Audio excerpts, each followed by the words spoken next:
Si avanzamos en lo que charlábamos recién, en los dos fenómenos que se producen, que pueden producirse uno o el otro cuando se le entrega calor a un cuerpo, vemos que hay conceptos relacionados con este fenómeno a los que charlamos hace un rato, que se llamaba el calor específico, el calor de fusión o el calor de vaporización, y dos conceptos más que no charlamos, que es el punto de fusión y el punto de ebullición.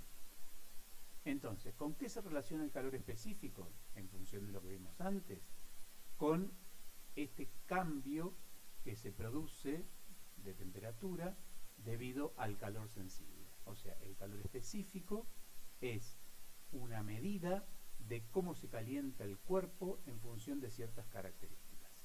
Mientras que el concepto de calor de fusión y calor de vaporización depende del otro fenómeno posible, que es aquel en el cual se produce un cambio de estado de agregación de sólido a líquido, de líquido a gaseoso. Mientras que el punto de fusión y el punto de ebullición es como algo que queda vinculando un fenómeno con el otro. Si de la expresión que teníamos antes para calcular el calor despejo el calor específico, llego a una expresión matemática, por ejemplo, elegí acá 4 calorías sobre gramo grado Celsius como el calor específico de una sustancia. ¿Cómo puedo interpretar este valor?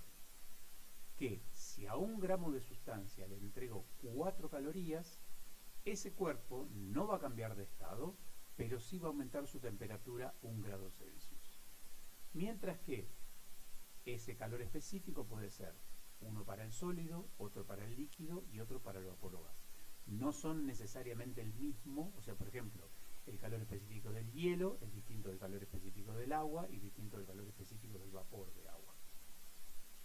Ahora, si analizo el otro caso, por ejemplo, el calor latente de fusión, lo que veo es que si hago esta expresión, tengo que si a 1 gramo de sustancia sólida le entrego 2 calorías, ese gramo de sustancia pasa de sólido a líquido, pero que la temperatura no varía.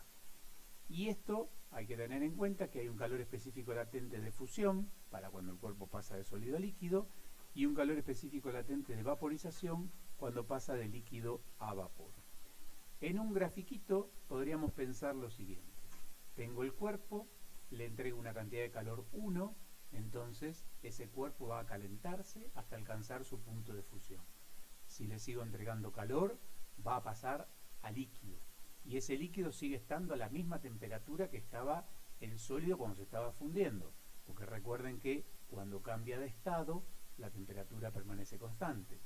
Si le sigo agregando calor, ahora este líquido va a aumentar ¿hasta qué temperatura? Hasta la temperatura propia del punto de ebullición.